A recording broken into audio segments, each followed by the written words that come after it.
Good morning, Paul Georgie from Allendale. It's September 18th, Wednesday morning, and soybeans, corn under a little bit of pressure here this morning, mostly led by the soybeans again.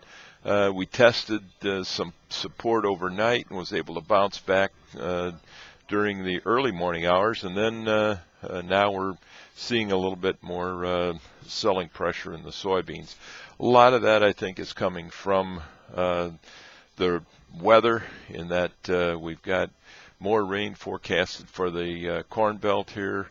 There is some showers moving across the northern Illinois, southern Wisconsin area again this morning. Should provide some help in soybean growth on the later soybeans anyway.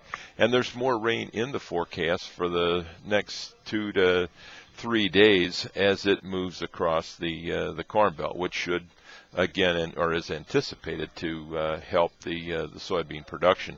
Other problems for the weakness that we've seen is just the lack of any news. The old adage is, you got to feed a bull every day.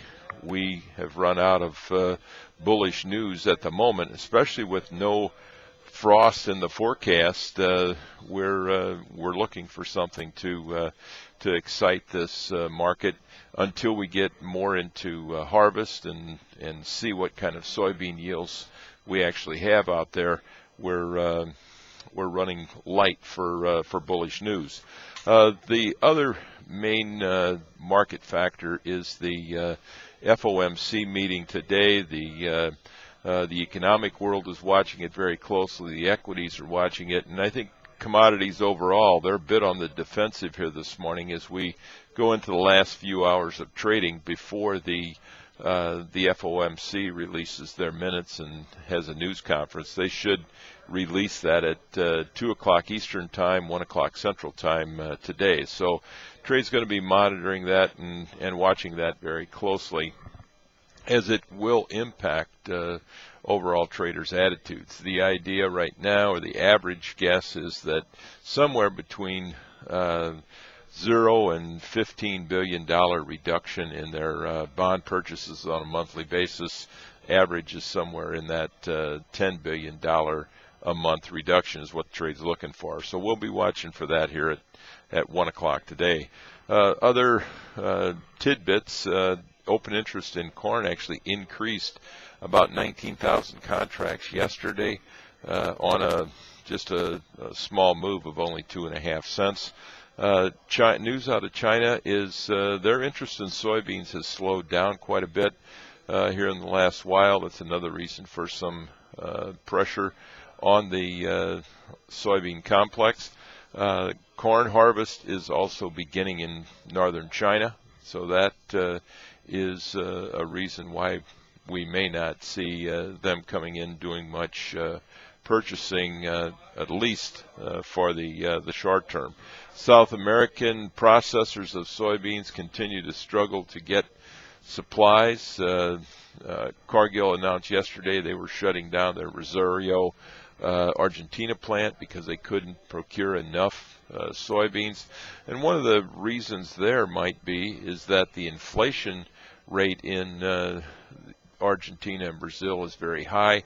It is more valuable to hold assets when they see the markets continue to move higher. Their assets are growing quickly, so it's better to hold assets than it is cash, and that's part of the psychological problem that's going on in South America to free up the soybeans and fill their demand.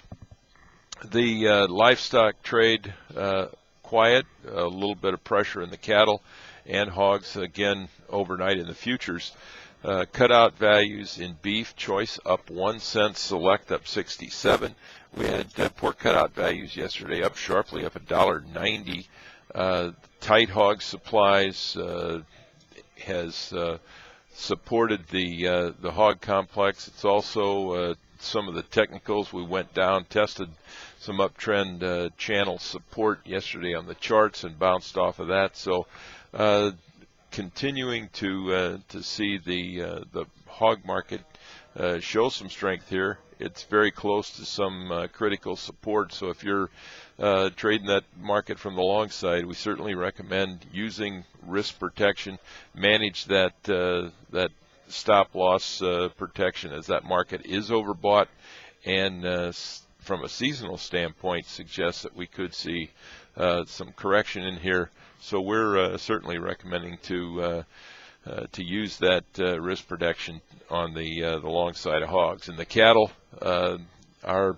outlook is still expecting tighter supplies of cattle as we go forward. We also have cattle on feed report out on Friday. Trade's going to be watching that very closely, as we expect placements, the total number of on feed, to be below a year ago levels.